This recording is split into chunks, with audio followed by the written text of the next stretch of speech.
Hello friend, good morning. কেমন আছো তোমরা সকলে? আমি কিন্তু বেশ ভালোই আছি। ইন্দ্রাণী লাইফস্টাইল চ্যানেলে আরেকটি নতুন ভিডিওতে তোমাদের সকলকে স্বাগত আর অনেক অনেক ভালোবাসা রইল। সকালবেলা ঘুম থেকে উঠে আগে চাটা বসিয়ে দিয়েছি, আর এই যে এদিকে দেখুন আমি ব্রাশটা সেরে নিচ্ছি। ঘড়ির কাঁটায় প্রায় 8:30 থেকে 9টা বাজে, এই জন্য সমস্ত কাজটা একবারেই সেরে নিতে হচ্ছে। ওদিকে আমি ছেলের খাবারটাও মোটামুটি একটু বসিয়ে দিয়েছি, আর এদিকে আমি মুখটা ধুতে ধুতে ভাবলাম চাটা হয়ে যাবে। আজ একটু বেশি দেরি করে ঘুম থেকে ওঠা হয়ে গেছে। ছুটির দিনে একটু বেশি করে ঘুমোই, কিন্তু এতটা দেরি হয় না কোনো দিনও। আজকে কিন্তু একটু বেশি দেরি হয়ে গেল। সত্যি কথা বলতে আগের দিনে শরীরটা বেশি একটা ভালো ছিল না। এত পরিমাণে হাতের আঙুলটা ব্যথা করছিল কি বলবো, মানে কিছুই ভালো লাগছিল না করতে। ভাবছিলাম কি করে ভিডিও করব, কত কিছু যে মাথায় আসে, আপনাদের সেটা কি করে বোঝাই। যাই হোক, এই যে বলছিলাম না, ওদিকে ছেলের খাবারটাও বসিয়ে দিয়েছি। দেখুন একটু গরম জল করে ওর মধ্যে ওটসটাকে আমি ভিজিয়ে দিয়েছি, আর ওদিকে চা খেতে বসে গেলাম। ভাবলাম ওটসটা একটু ভিজতে থাকুক, ততক্ষণে আমার চাটা খাওয়া হয়ে যাবে। চাটা খেয়ে একটু সকালবেলা কোনো রকম টুকটাক একটু কাজবাজ সেরে নিয়েছি, সেটা আর আপনাদের সাথে শেয়ার করিনি। এদিকে চাটা খেয়ে তারপর ঘরের টুকটাক কিছু কাজ ছিল, সেগুলোকে সেরে নিয়েছি। সেগুলো আর আপনাদের সাথে শেয়ার করা হয়নি, অনেকটা দেরি হয়ে গেছে, তাই ঝটপট করে কাজগুলোকে আগে সেরে নিলাম। তারপরে একটুখানি কাজ বলতে ভাত রান্না করেছি, সেভাবে কিছু রান্না করা হয়নি, অনেকটা দেরি হয়ে গেছে, তাই ভাবলাম দুপুরে একটা তরকারি করব। আপাতত এখন সিদ্ধ ভাতই খাওয়া যাক। তো এই সিদ্ধ ভাত বলতে আলু সিদ্ধ আর ডিমের অমলেট, এটা করেই মোটামুটি খাওয়া হয়েছে। আর আমি যেদিন আপনাদের সাথে এই ভিডিওটা শেয়ার করেছিলাম সেদিন ছিল শনিবার। ভেবেছিলাম রবিবার দিন ভিডিওটা পোস্ট করব, কিন্তু এমন একটা কারণ ঘটেছিল, তার জন্য আমি শনিবার মানে শনিবারে তো ভিডিও পোস্ট করাই আছে, রবিবার আর সোমবার এই দুটো দিন কিন্তু আমি আপনাদের সাথে কোনো ভিডিওই শেয়ার করতে পারিনি। মানুষ হয়ে যখন জন্মেছি, দুঃখ আর সুখ থাকবে, এটাই তো স্বাভাবিক ব্যাপার। সেভাবেই চলি, জানেন তো।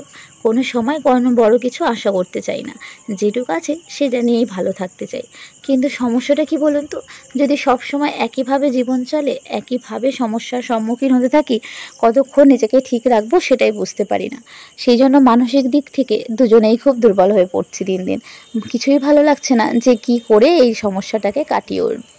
কী সমস্যা সেটা আর আজকে আপনাদেরকে বললাম না, কোনো একদিন কোনো একটা ভিডিওতে আপনাদের সঙ্গে বলবো। মানসিক চাপ তো আছে, শারীরিকভাবেও সময়টা বেশ ভালো যাচ্ছে না, একটার পর একটা লেগেই আছে। এই যে আঙুলটার ব্যথা বেশ ভালোই কমে গেছিলো জানেন, কি বলবো, আবার সেই ব্যথাটা শুরু হয়েছে। এই যে যেদিনকে আপনাদের সাথে ভিডিওটা শেয়ার করছি, সেদিন রাত থেকে এত পরিমাণে আমার হাতে ব্যথা, সেটা আর বলার নয়। প্রচুর পরিমাণে হাতে ব্যথা হচ্ছিল। হাতে তো নয়, হাতের আঙুলটায়, মানে ডান হাতের আমার আঙুলে এত পরিমাণে ব্যথা, সেটা আর বলে বোঝাতে পারছি না আপনাদের। হঠাৎ করেই ব্যথাটা শুরু হয়েছে, কিছুই হয়নি, আঙুলটা ফুলে যায়, তার থেকেই ব্যথা শুরু হয়। আঙুলটা আমি ঠিক মতন ফোল্ডও করতে পারি না। যাই হোক, আর কি করা যাবে, এইভাবেই কাজ করতে হবে। যদিও বা যেদিন ভিডিওটা শ্যুট করছিলাম সেদিনকে কিন্তু বেশিরভাগ টুকটাক কাজটা আমাকে বড়মশাই করে দিয়েছিল, আর এদিকে ছেলেকেও সামলাতে হয়, দেখার মতন তো একটা কেউ লাগে বলুন। এদিকে টুকটাক কাজবাজ সেরে চলে এলাম দুপুরে রান্না করতে রান্নাঘরে। একদম হালকা পাতলা রান্না হবে আজকে। এদিকে কাঁচকলা আলু একটু ভাজতে বসিয়ে দিয়েছি, সেটা দিয়ে শিঙি মাছ দিয়ে হালকা পাতলা করে ঝোল রান্না হবে। একটু গরমও পড়েছে, তাই ভাবলাম ঘরে যেহেতু শিঙি মাছ আছে, ছেলের জন্য আনা হয়েছিল, এই সমস্ত মাছ আবার বেশি দিন ফ্রিজে রাখা যায় না, তাই ভাবলাম আমাদের জন্য একটু কাঁচকলা আলু দিয়ে হালকা পাতলা করে ঝোল রান্না করে ফেলি। ঝোলটা খেতে কিন্তু সত্যি খুব ভালো হয়েছিল। গরম গরম এরকম জ্যান্ত মাছের ঝোল আর কি চাই বলুন তো। দেখুন তরকারিটা সত্যি ভালো লাগছে, জানি না কাদের কাদের ভালো লাগছে, আমাদের কিন্তু বেশ ভালো লেগেছিল খেতে। মানে আমরা এরকম তরকারি বেশি ভালোবাসি, তাই জন্য হয়তো বেশি ভালো লাগে। আপনারা কারা কারা এরকম জ্যান্ত মাছের হালকা পাতলা ঝোল খেতে ভালোবাসেন আমাকে কিন্তু কমেন্ট করে অবশ্যই জানাবেন। প্রথমে ভেবেছিলাম শুধু ভাজা তরকারি করব, কিন্তু না, তারপরে দেখলাম লাউটা প্রায় নষ্ট হয়ে যাচ্ছে। একদম কচি লাউ বাজার থেকে এনেছিল, অনেক দিন হয়ে গেছে, তাই একটু লাউটা কেটে পরে একটু ঘন্ট করে ফেলেছি। রান্না করতে করতে এদিকে আমি কিন্তু একটু ফ্রিজটাও পরিষ্কার করে নিচ্ছি, মানে হালকা করে ওপর থেকে একটু লেবু দিয়ে আর গরম জল দিয়ে মিশিয়ে নিয়েছি, সেটাকে আমি একটু মুছে নিচ্ছি। তাহলে কি বলুন, আমার খাটনিটা না বেশি হয় না। আমি চেষ্টা করি কাজের ফাঁকে ফাঁকে এই সমস্ত ছোটোখাটো কাজগুলোকে একটু সামলে নিতে, যাতে এর পেছনে আমার খুব বেশি একটা সময় না দিতে লাগে। ধরুন অনেকটা পরিমাণে নোংরা হয়ে গেলে তখন আমার অনেক সময় লাগবে, আর সেই সময়টাই তো আমি ছেলে নিয়ে পাই না, তাই জন্য অল্প একটু নোংরা হলেই সেটাকে আমি পরিষ্কার করে নেওয়ার চেষ্টা করি। এই দেখুন আজকে ছুটির দিন আছে, তাই ভাবলাম হাতে যেহেতু সময় আছে একটু ফ্রিজটাকে ওপর থেকে ভালো করে মুছে নিই। তো সেটাই করছিলাম। কি বলবো বলুন, কাজের কোনো শেষ নেই, কাজ করলে কাজ, আর না করলে সংসারে কোনো কাজই থাকে না। আপনারা হয়তো ভাবছেন যে সকালে তো একটা নাইটি পরা ছিল, তাহলে এখন কেন আলাদা একটা নাইটি? নিশ্চয়ই অন্য একদিনের ভিডিও আমাদের সাথে শেয়ার করছে। কিন্তু না বন্ধুরা, সকালে ওই যে দেখলেন জলের কাজ করতে গেছিলাম, মানে জলের ড্রাম আর টুলটা ধুতে গিয়ে না প্রায় নিচের দিকে নাইটিটা আমার অনেকটাই ভিজে গেছিলো। সেই জন্যই আর কি নাইটিটা একটু চেঞ্জ করে নিলাম, কারণ এখনও অনেক কাজ বাকি, সেগুলো করতে গেলে এই ভেজা নাইটি নিয়ে একদম ভালো লাগবে না। বাধ্য হয়ে ওই জন্য নাইটিটা আমাকে চেঞ্জ করে নিতে হয়েছে। সমস্ত মানুষের জীবনে খারাপ সময় আর ভালো সময় এই দুটোই থাকে। খারাপ সময় তো একদিন না একদিন আসবেই, কেউ কিন্তু ভালো সময় নিয়ে সব সময় থাকতে পারে না। দুঃখ সমস্ত মানুষের জীবনে আসবে, কিন্তু সেটা হয়তো আবার কেটেও যাবে। আমার সাথেও ঠিক সেরমটাই হচ্ছে জানেন। কি করে যে এই সময়টাকে কাটিয়ে উঠবো ঠিক বুঝতে পারছি না। চেষ্টা করছি নিজের মাথাটাকে ঠান্ডা রাখার আর ভালোভাবে নিজেকে একটু সঠিক পথে চালনা করার। দেখি কবে ভগবান আমার দিকে মুখ তুলে তাকায়। আপনারা হয়তো মনে মনে ভাবছেন যে তোমার কী বা দুঃখ কষ্ট আছে, এর থেকে 1000 গুণ বেশি দুঃখ কষ্টে আরও এই পৃথিবীতে অনেক মানুষ আছে, তারাও তো বেঁচে আছে, আমি জানি। আর সেটা আমি অনেক ভালোভাবে অনুভব করতে পারি। জানি না আপনাদের কিভাবে বোঝাবো। সত্যি কথা বলতে, ছোটোবেলায় জীবনটা অনেক কষ্টে কেটেছে। নিজের দুঃখটা আমি সেইভাবে কারোর সাথে শেয়ার করতে আজ পর্যন্ত পারিনি। এখনও আমি প্রায় সেভাবেই চলছি। দেখি একা একা কতদিন সহ্য করতে পারি, আর ভগবান আমাকে কীভাবে পরীক্ষা নেয়। তবে কি বলুন তো, যখন ছোট ছিলাম তখন তো এত কিছু বুঝতাম না, আর মাথাতেও ঢুকতো না। যবের থেকে একটু বড় হয়েছি, অনেক কিছু বুঝতে শিখেছি না, এই দুনিয়াটাকে নতুনভাবে চিনতে শিখেছি যে কে ভালো কে মন্দ, কে ভালোভাবে মেশে, কে ভালো চায় আর কে খারাপ চায়। তাই নিজেকে অনেকের কাছ থেকে একটু আড়াল করে রেখেছি। এই দুনিয়ায় অনেক মানুষ আছে যারা আপনার সামনে হয়তো অনেক ভালো ব্যবহার করবে, এমনভাবে ব্যবহার করবে যেন তারা আপনাকে অনেক ভালোবাসে, আপনার অনেক ভালো চায়। কিন্তু তারা আপনি না খেয়ে থাকলে একবারও কিন্তু খোঁজও নেবে না। টাকা দিয়ে হেল্প করার কথা তো দূরে থাক, সেটা এখন আর কারো কাছ থেকে কেউ আশা করে না।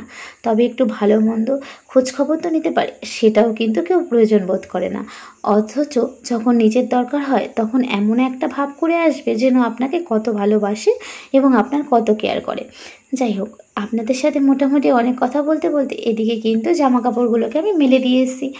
এদিকে তো আমার ঘরটাও মোছা হয়ে গেছে। তারপরে চলে গেছিলাম রান্নাঘরে, ছেলের মাছের ঝোলটা একটু সোমবারা দিয়ে আসলাম।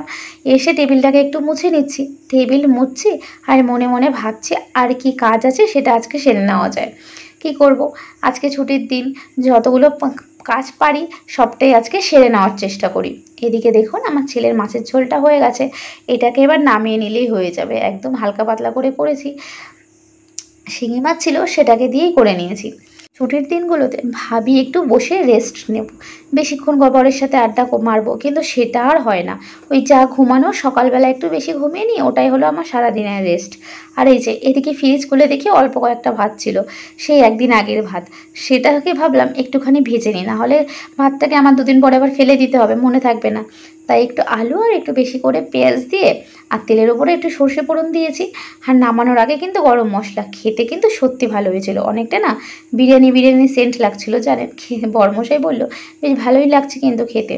তাই দুজনে একটু মিলেমিশে খেয়ে নিলাম। আর এইদিকে এই যে দেখুন, এইদিকে কিন্তু এই যে নখটাকে আমি একটু লেবু দিয়ে ঘষে নিচ্ছি। প্রতিদিনই ভাবি যে এটা করব, কিন্তু সেটা আর সময় হয়ে ওঠে না। সমস্ত কাজ করতে করতে কখন যে সময় চলে যায় সেগুলোর দিকে আর নিজের নজরই থাকে না। প্রেগনেন্ট থাকা অবস্থায় সেই যে নখ কেটে ফেলেছি, এখনও পর্যন্ত নখগুলোকে বড় করিনি, আর করবও না ভাবছি জানেন। কারণ নখগুলো যখন নষ্ট হয়ে যায় না, মানে ভেঙে যায়, তখন কিন্তু একদম ভালো লাগে না। তাই ভাবছি এইভাবেই বেশ ঠিক আছি, ভালো আছি। এদিকে আমি ছেলেকে খাইয়ে তারপরে ঘুম পাড়িয়ে দিয়েছিলাম। তারপরে গেছিলাম স্নান করতে। স্নান টান সেরে এসে বরমশাই আর আমি খেয়ে নিয়েছিলাম। সেদিনকে খেতে খেতে প্রায় অনেকটাই দেরি হয়ে গেছিলো। আর কি করা যাবে, কাজগুলোকে তো সারতে হবে। আর এই যে দেখুন বিকালবেলায় বৌদি কলা গাছগুলোকে কেটে একটু রাস্তাটাকে পরিষ্কার করে দিল। কলা গাছগুলো প্রায় রাস্তার মধ্যেই চলে এসেছিলো। তবে আজকের মতন ভিডিওটি আমি এখানেই শেষ করছি। যদি আমার ভিডিওটি আপনাদের ভালো লেগে থাকে অবশ্যই কিন্তু আমার চ্যানেলটিকে সাবস্ক্রাইব করে দেবেন, আর লাইক কমেন্ট শেয়ার করে আমার পাশে থাকবেন। আপনারা সকলে সুস্থ থাকবেন আর ভালো থাকবেন।